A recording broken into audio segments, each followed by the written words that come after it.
Beloved chosen one, slow down for a moment and listen not to the noise around you, but to what has been pressing on your spirit. What you are experiencing right now is not random exhaustion, not merely emotional burnout, and not a sign that you are falling behind in life. There is a spiritual dimension to the pressure you feel, and the reason it feels targeted is because it is targeted. You are not imagining this. You are discerning it. Some mornings you wake up already tense. Your body is present, but your spirit feels like it ran all night.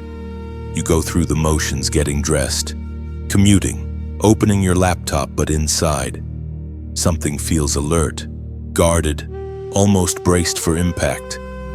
This isn't laziness, this isn't weakness. This is what happens when someone carries light in an environment that resists it. At work, you may notice that the more integrity you carry, the more friction appears.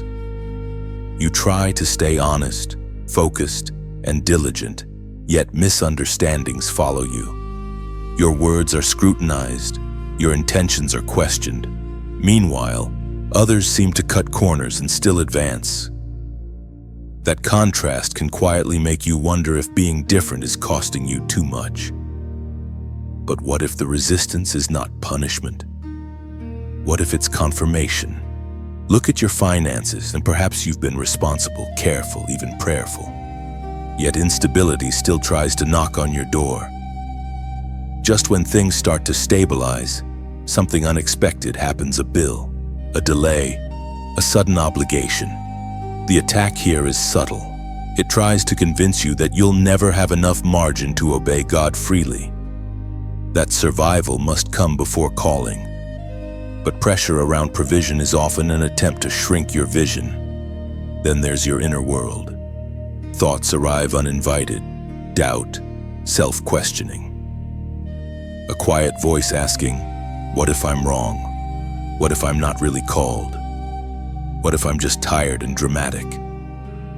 This is where many chosen ones turn the battle inward. Instead of recognizing the attack, they begin attacking themselves.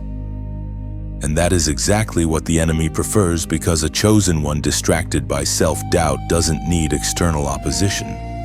Even in your family or close relationships,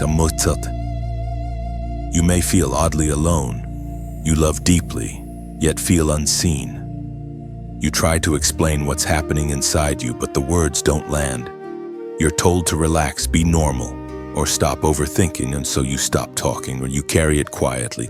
But silence has weight, and over time it becomes heavy. This is why discernment matters. Not everything that feels emotional is emotional. Not everything that feels mental is mental. There are moments when the pressure you feel is a signal, not a symptom. It's alerting you that something spiritual is happening beneath the surface of ordinary life. The Apostle Paul reminds us with clarity and authority in the letter to the Corinthians. Chapter 2, verse 14. The person without the Spirit does not accept the things that come from the Spirit of God, but considers them foolishness, and cannot understand them because they are discerned only through the Spirit. This explains why others may not understand what you're carrying. It's not arrogance, it's alignment. Some battles are invisible to those who are not assigned to fight them, and some weights are only felt by those trusted to carry them. Here is where hope becomes tangible, not abstract, not distant, but practical. Once you realize that what you're facing is spiritual, you stop demanding validation from people who cannot see it. You stop explaining yourself into exhaustion. You start stewarding your energy differently. Picture this tomorrow at work. Instead of absorbing every tone, every glance, every subtle jab, you stay anchored. You still perform with excellence, but you no longer internalize what doesn't belong to you. That alone restores strength. In your finances, hope looks like peace while planning making wise decisions without panic, trusting that obedience creates room for provision. In your family, hope looks like choosing when to speak and when to rest, knowing silence is not defeat when your heart is guarded. This doesn't mean the attack disappears overnight. It means you change position, and position matters in spiritual warfare. When you stop reacting and start discerning, the pressure loses its advantage. Chosen one, answer this honestly in your heart. What if the struggle you're in is not meant to break you, but to awaken you? If this message is bringing clarity to something you couldn't explain before, don't keep it hidden. Like this message, share it with someone who has been quietly carrying weight they couldn't name, and subscribe so you stay connected to these moments of alignment and strength. This is how light travels through willing voices. As a final act of agreement in this section, I want you to respond with intention. At the end of this message, type 111 in the comments. Let it represent this declaration: I choose discernment over confusion. I see what is really happening. You are not falling apart. You are becoming aware. And awareness is the first step toward authority. You are beginning to see clearly now. The attack intensified because your calling did. But clarity alone is not enough. Awareness must turn into practice. Otherwise, insight becomes frustration. This section is not about fighting harder. It is about not fighting alone, about strengthening your inner defenses, and about learning how to stay grounded when emotion tries to pull you into unnecessary battles. One of the greatest traps set for a chosen one is isolation disguised as strength. You tell yourself, I'll handle it. I don't want to burden anyone. I've been through worse. But spiritual weight compounds when it is carried in silence. Even Elijah, after calling fire from heaven, collapsed under exhaustion when he stood alone. Strength was never meant to mean solitude. In everyday life, this shows up subtly. You stop sharing what you're really dealing with. At work, you smile and say, I'm fine, while pressure stacks quietly. In your family, you avoid honest conversations because you don't want conflict. Financially, you carry anxiety privately, convincing yourself that asking for counsel or prayer is weakness. But the truth is, this unshared weight becomes emotional vulnerability. And emotional vulnerability is where reactions replace wisdom. So here is your first practical instruction: build a circle, not a wall. This does not mean telling everyone everything. It means identifying one or two spiritually grounded people who don't panic, don't gossip, and don't minimize your experiences. You don't need solutions from them, you need alignment. A short message, a simple prayer together, a reminder that you are not standing alone on the wall. The second instruction is about fortifying your inner perimeter. Many attacks don't come as disasters. They come as emotional triggers. A sharp email, a dismissive comment, a delay that feels unfair, and suddenly, your peace evaporates. You replay the moment. You draft responses in your head. You lose hours of clarity to 10 seconds of irritation. This is where discipline becomes protection, not suppression regulation. In practical terms, this looks like pausing before responding. Not everything needs an immediate answer. In fact, many spiritual losses happen through rushed reactions. When you feel that surge anger, defensiveness, hurt, you give yourself permission to wait. A few minutes, a few hours, sometimes a full day. Silence, when chosen wisely, is not retreat. It is strategy. At work, this might mean not responding to a provoking message until your body has settled. You finish your task, you breathe, you pray quietly. Then, if a response is still needed, it comes from clarity, not emotion. In relationships, this might mean stepping away from an argument instead of proving your point. You're not avoiding truth, you're choosing timing. Another key defense is routine stability. Chaos weakens discernment. When your days lack rhythm, your emotions fill the gaps. Simple anchors matter more than you think: consistent sleep, intentional quiet moments, limited exposure to draining content. You don't need to overhaul your life. You need to remove what repeatedly destabilizes you. Consider this situation: you scroll late at night, consuming negativity news, comparison, conflict, then wonder why your spirit feels heavy the next morning. The solution is not more prayer alone, it is wiser boundaries. Guarding your inputs is part of spiritual warfare. What enters your mind repeatedly shapes your emotional responses. Now let's talk about not reacting emotionally to people who are not meant to understand you. Some individuals will test your patience not because they are evil, but because they operate from a different level of awareness. When you expect depth from shallow places, frustration is inevitable. Discernment teaches you where not to invest explanation. In family settings, this may look like not defending every decision you make. You know who you are becoming. You don't need unanimous approval to move forward. In financial matters, this might mean not announcing plans too early, protecting your vision from premature opinions. Silence here is not fear, it is stewardship. The ancient wisdom recorded in the book of Proverbs. Chapter 4, verse 23 offers a simple but powerful instruction above all else. Guard your heart, for everything you do flows from it. Guarding your heart does not mean closing it. It means monitoring what is allowed to influence it. Every emotional reaction drains energy. Every unnecessary argument leaks focus. Your strength is finite. Your calling is not. That means your strength must be protected.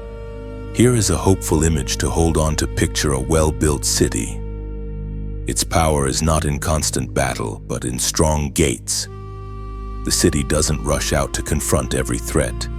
It discerns, it watches, it responds only when necessary. That is the posture you are learning. So let me ask you directly, and let the question settle without pressure. Where in your daily life are you reacting emotionally when you are meant to be standing strategically? This section is not about perfection. You will still feel emotions and you will still have moments of irritation or fatigue. But now, you are learning not to let those moments lead you. You are learning to pause, to share the load, to protect your inner space. You are not becoming colder. You are becoming clearer. You are not withdrawing. You are strengthening your position. And as your defenses become steady, the attacks lose their leverage, not because they stop, but because they no longer control your response. Chosen one. There comes a stage in every calling where the greatest danger is no longer external attack, but internal compromise. This is the quiet season where nothing looks dramatic from the outside, yet everything is being decided on the inside. You are still functioning. You are still showing up. But deep within, there is a temptation to soften your convictions just enough to reduce pressure. This is the cost of silence and delay. Delay rarely announces itself as rebellion. It often disguises itself as wisdom, patience, or timing. You tell yourself, I'll speak later. I'll act when things are more stable. I'll wait until I feel stronger. But what feels like caution can slowly become disobedience if it stretches too long. And the danger is not that you stop believing, it's that you stop moving. In everyday life, this shows up clearly at work. You notice unethical behavior, but you stay quiet to keep peace. You see an opportunity to step into leadership, but you hesitate because you don't want visibility. You know you're underutilized, but you convince yourself that staying small is safer. Each moment feels insignificant, but silence accumulates. And over time, it trains your spirit to retreat. Financially, delay can look like postponing responsibility. You know you need structure, discipline, or change. But fear whispers that now is not the right time. So you remain reactive instead of intentional. The cost isn't immediate collapse, it's prolonged stagnation. And stagnation quietly drains confidence. In relationships, silence becomes even more subtle. You stop addressing issues that matter. You avoid hard conversations and you choose surface harmony over deep truth. And while everything appears calm, resentment grows beneath the surface. What you don't confront externally begins to confront you internally. This is where many chosen ones feel the heaviest confusion. They ask, why do I feel distant from God? Why does my fire feel dimmer? Often, it's not because God moved. It's because obedience was postponed one too many times. Conviction ignored doesn't disappear, it dulls. The warning here is serious, but it is not hopeless. The ancient words recorded in the letter to the Hebrews, chapter 3, verse 15. Speak with urgency and compassion today. If you hear his voice, do not harden your hearts. Notice the word today, not tomorrow. Not when conditions improve, not when fear subsides. Delay is dangerous not because God is impatient, but because your heart adapts. What once felt heavy begins to feel normal. What once stirred urgency begins to feel optional. But here is the hope, and it is very real. Conviction returning is a gift. The discomfort you feel right now is not condemnation, it is invitation. It means your heart is still responsive. You are still listening. You are still reachable. Imagine this practical shift tomorrow. Instead of postponing that difficult task or conversation, you take one small step. Not everything, just one. You send the email. You make the appointment. You speak the truth calmly. You set the boundary. That single act breaks the momentum of delay. And momentum matters spiritually. At work, obedience may look like excellence even when recognition is absent, or speaking up respectfully when integrity is tested. In finances, it may look like setting a plan instead of avoiding the numbers. In family, it may look like choosing honesty over comfort.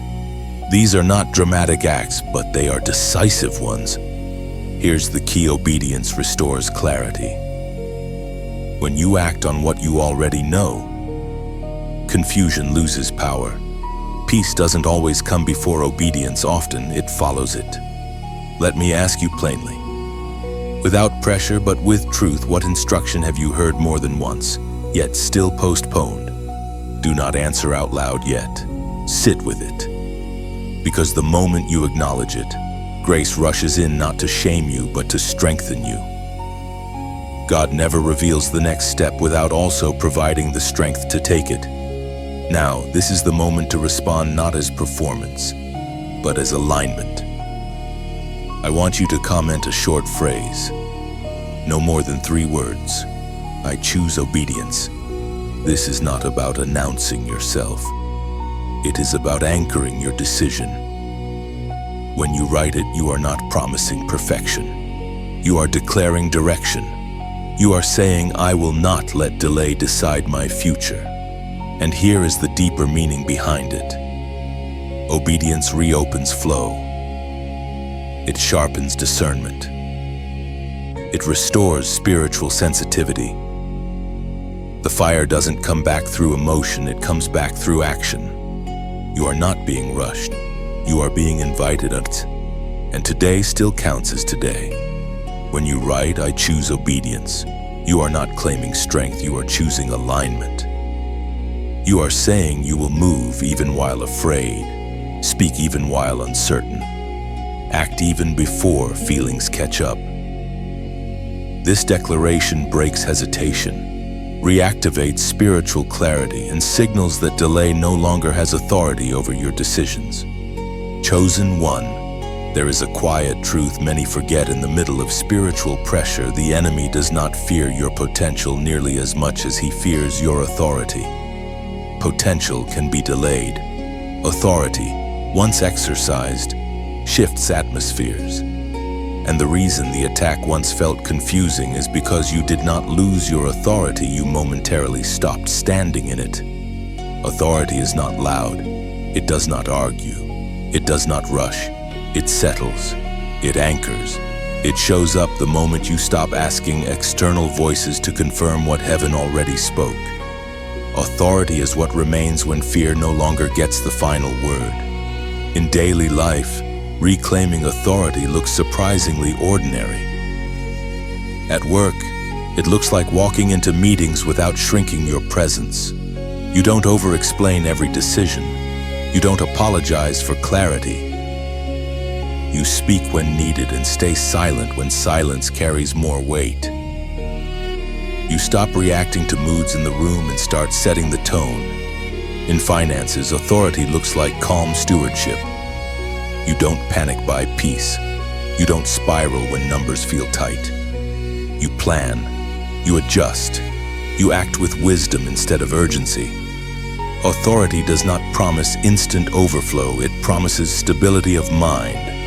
And a steady mind makes better decisions than a fearful one ever could. In family and close relationships, authority looks like emotional maturity. You stop needing to win every argument. You stop proving your intentions, that you remain consistent even when misunderstood. And slowly, something shifts. People may not change immediately, but they begin to feel your groundedness. Peace starts following you instead of fleeing from you. This is the moment where your voice changes not in volume, but in gravity. When you speak from alignment, words land deeper. When you choose silence from wisdom, it speaks louder than reaction ever could.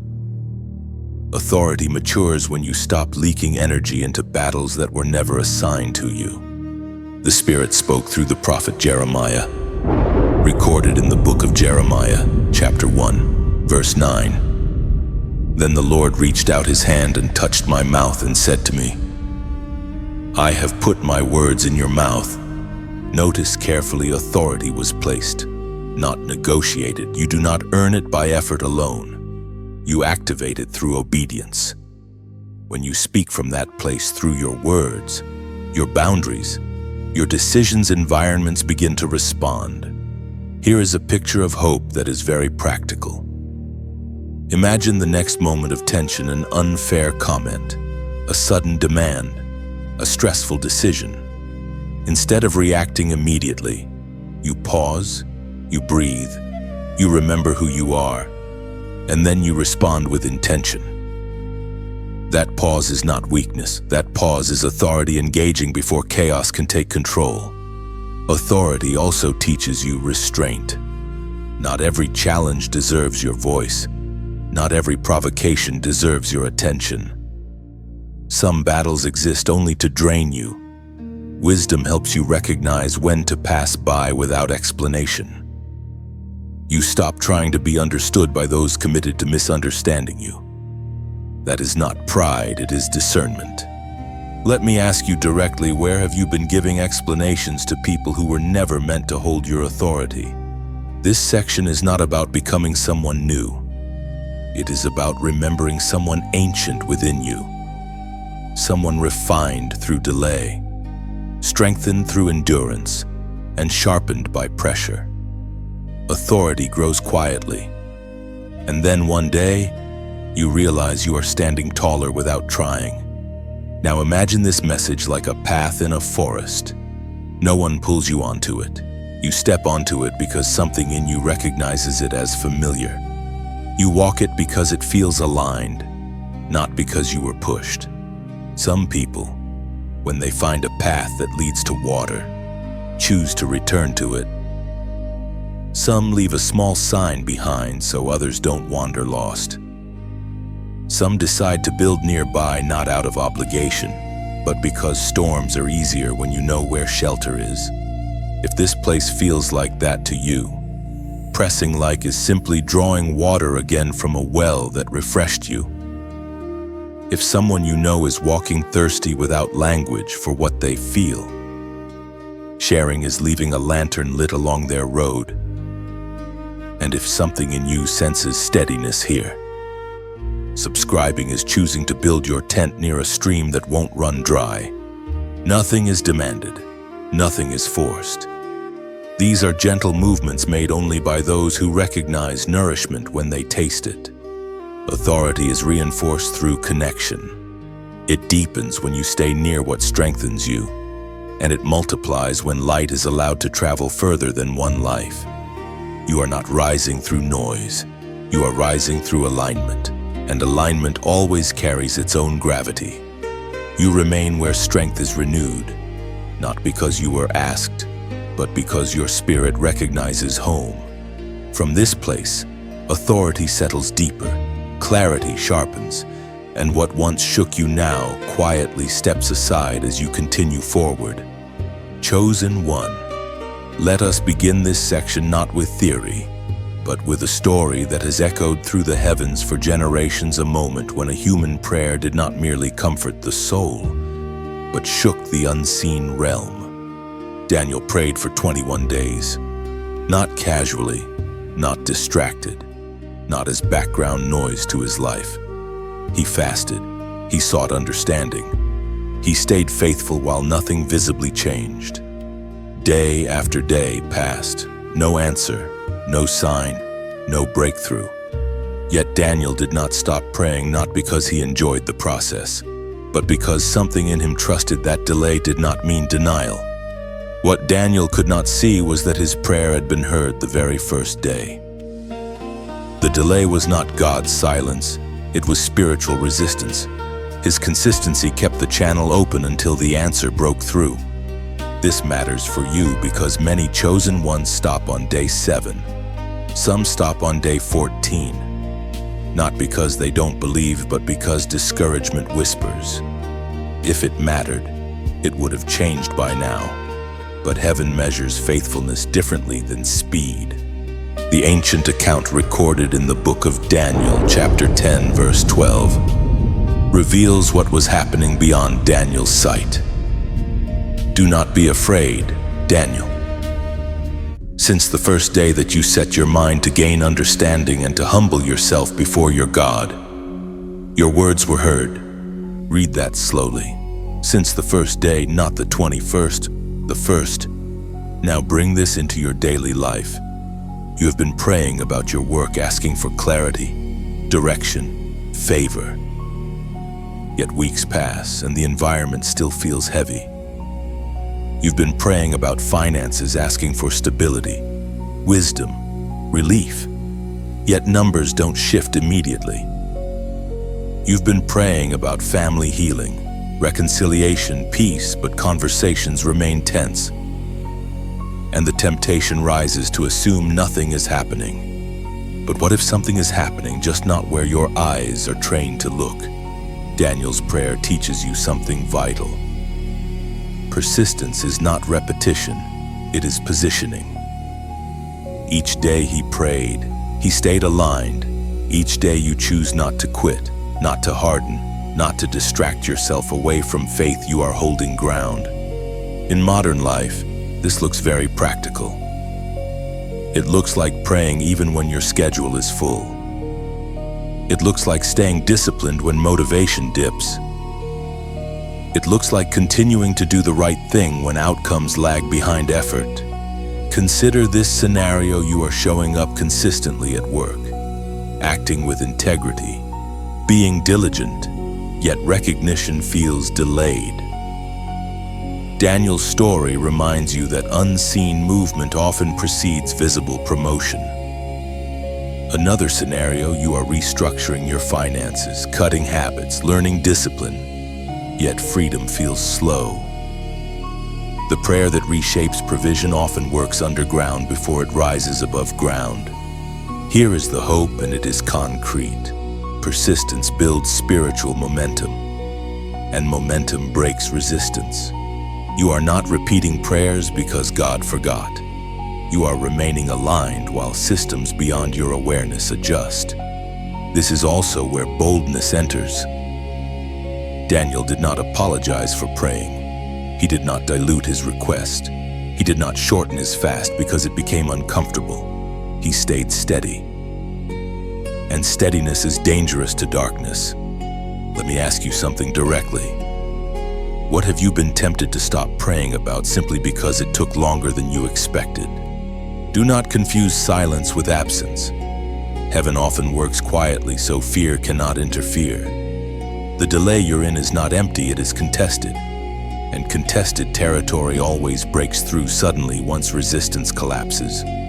Here is how you apply this today in a way that fits real life. You choose a specific moment in your day, even if it is only 10 quiet minutes, where prayer is not rushed or squeezed between distractions. You speak honestly, without trying to sound perfect or spiritual, trusting that sincerity carries more weight than eloquence.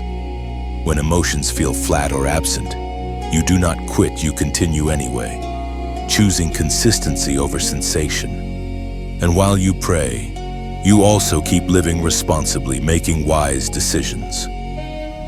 Doing your part, trusting that faith and action are meant to move together, not separately. That combination is powerful. Now, this is a moment of alignment. I want you to comment a number not as superstition, but as a marker of perseverance. Type 144 in the comments.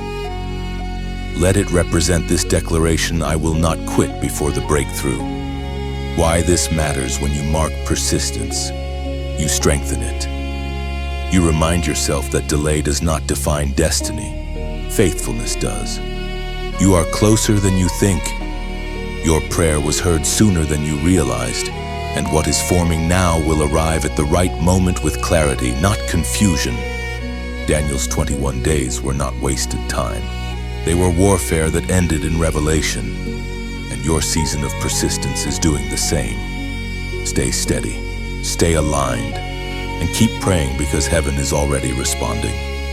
Chosen one, there is a moment that comes after obedience, after persistence, after prayer, when pressure does not decrease, but intensifies. This is the part few are prepared for. You expect relief, yet resistance sharpens. You expect calm, yet the storm presses closer. This is not punishment. This is confirmation that what you released into the spiritual realm is now colliding with reality. Pressure peaking does not mean you chose wrong. It often means you chose right. Many people misinterpret this phase and retreat too early. They assume that if obedience were correct, things would immediately become easier. But standing firm is not about comfort, it is about position. When pressure increases, it is testing whether your stance is rooted or temporary. In everyday life, this phase shows up quietly. At work, you finally set boundaries, spoke with integrity, or refused to compromise, and suddenly, the atmosphere shifts. Conversations feel colder, expectations rise. You feel watched, not attacked openly, but subtly tested. The temptation is to soften your stance just enough to relieve the tension. But firmness here matters. In finances, standing firm looks like continuing disciplined habits even when unexpected expenses appear. You've decided to steward wisely, yet challenges arise that make old shortcuts feel tempting. Pressure whispers, "Just this once." Standing firm answers, "Not this time." And that answer reshapes your future. In family or close relationships, pressure peaks when you stop enabling unhealthy patterns. You choose honesty, you choose consistency, and suddenly you feel emotional pushback, silence, distance, guilt.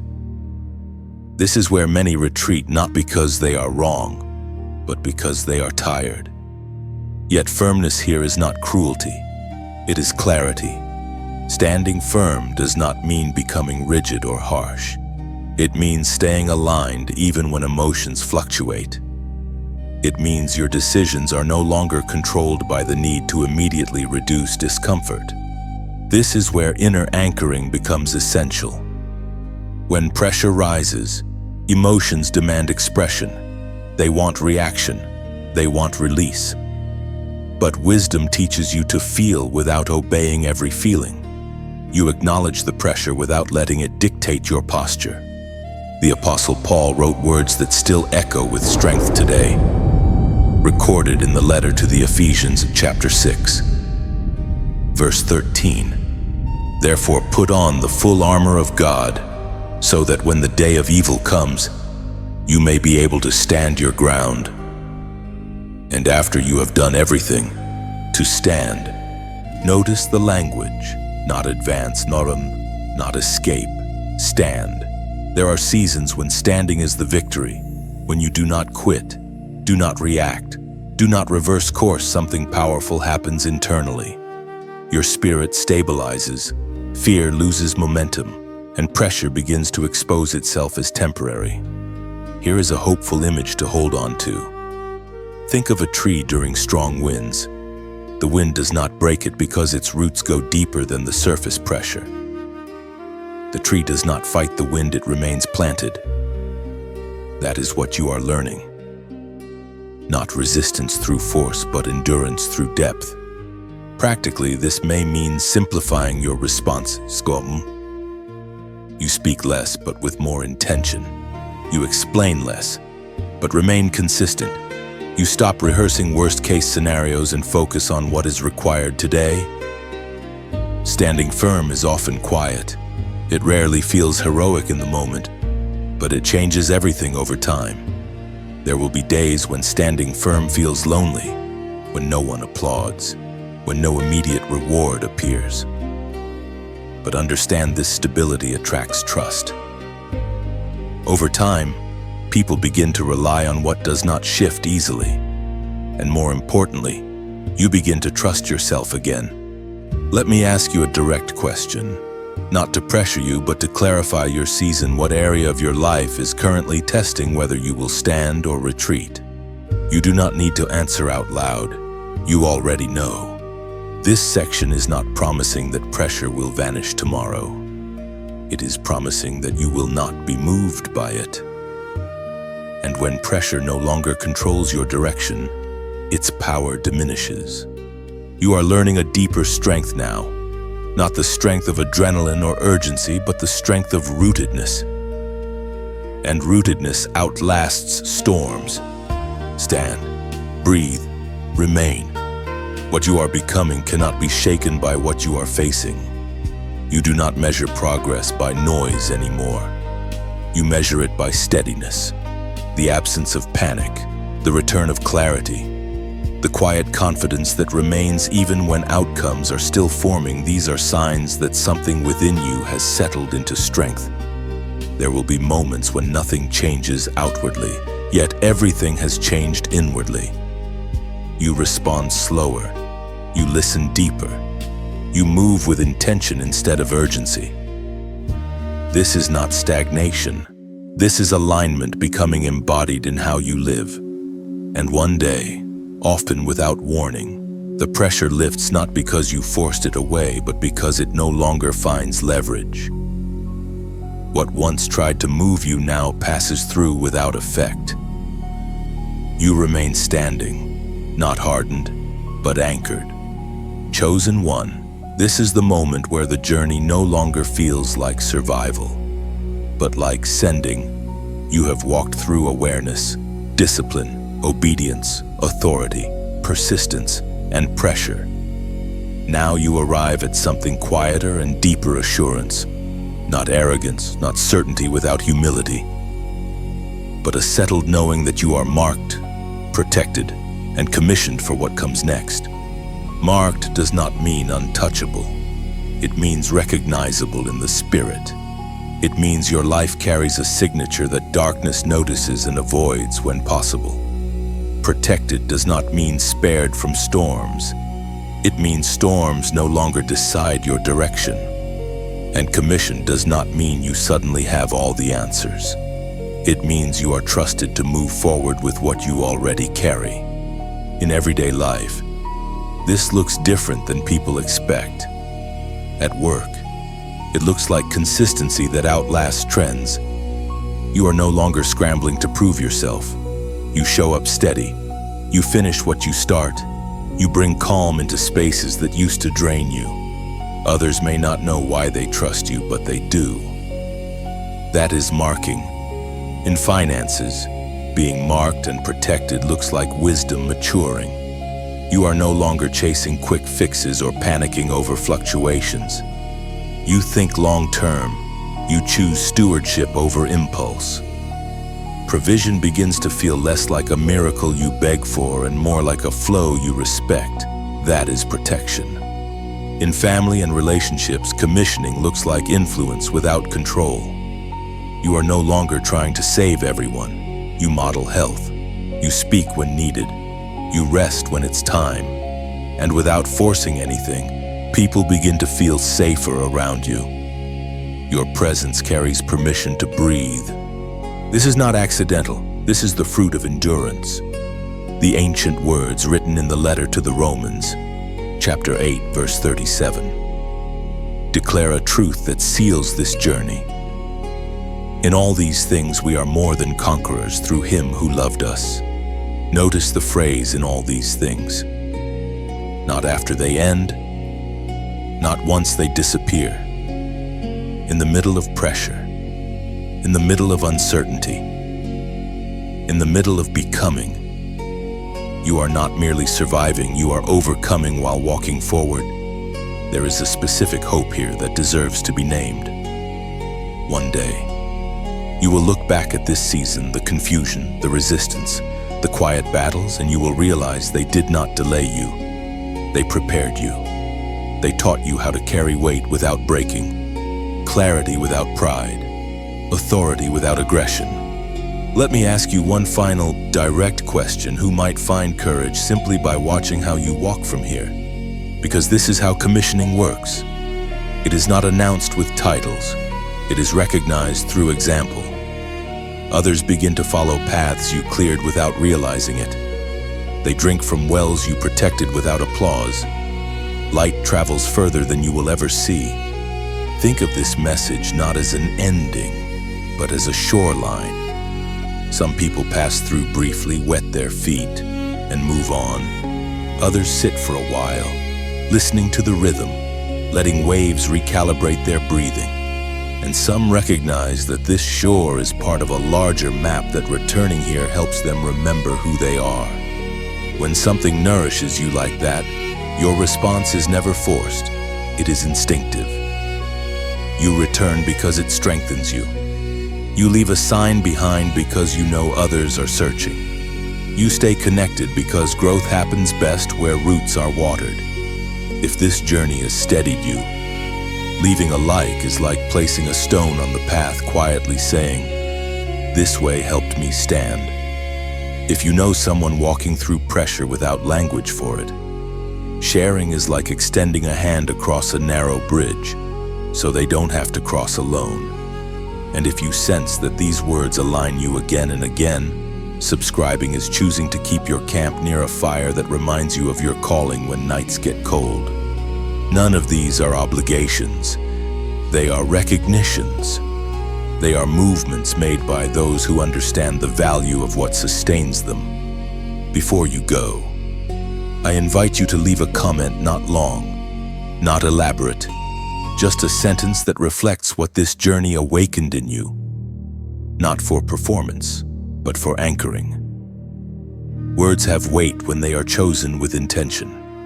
You are not ending a message, you are continuing a walk, marked not to be hidden, protected not to be passive, sent not to rush but to move with purpose. Walk forward now. What you carry is enough, and what awaits you will recognize you when you arrive. You do not leave this place hurried or uncertain. You step away with measured breath and steady sight, carrying assurance like a quiet seal. What was spoken here continues working within you long after the sound fades. And when future days test your resolve, you will remember this stillness, not as emotion, but as truth anchored deep. You move forward knowing you were prepared, protected, and sent exactly for this unfolding path. You do not need to decide anything right now. This ending is not a door that closes, but a window left open. What you have heard is allowed to settle at its own pace, like dust falling after a long road. Some words will stay with you clearly. Others may return later, unexpectedly, when life creates the space to understand them. If this message has been useful to you, if it helped you name something you were carrying without language, you are free to pass it on. Not as an announcement, not as a performance, but as a quiet gesture like offering water to someone walking beside you. Sharing, in that sense, is simply saying, "This helped me breathe. It might help you too." Nothing more is required. And if you feel no need to share, that is also enough. You are not obligated to distribute meaning to prove you received it. Some things are meant to be kept, held close, revisited privately. If even one sentence touched something tender or true within you, you are allowed to keep that for yourself. Let it become part of your inner vocabulary. Let it shape how you respond when pressure returns. You may come back to these words someday, or you may not. Both are acceptable. Growth does not always follow straight lines, and nourishment works even when we are not conscious of it. What matters is not how much you remember, but what quietly changes in how you move forward. So take what resonates, release what does not. Trust yourself to know the difference, and as you return to your life, your work, your relationships, your decisions, do so without urgency. You are not behind. You are not late. You are exactly where you are meant to be, carrying what you are meant to carry, learning at the pace that allows it to last. This does not end anything. It simply leaves space.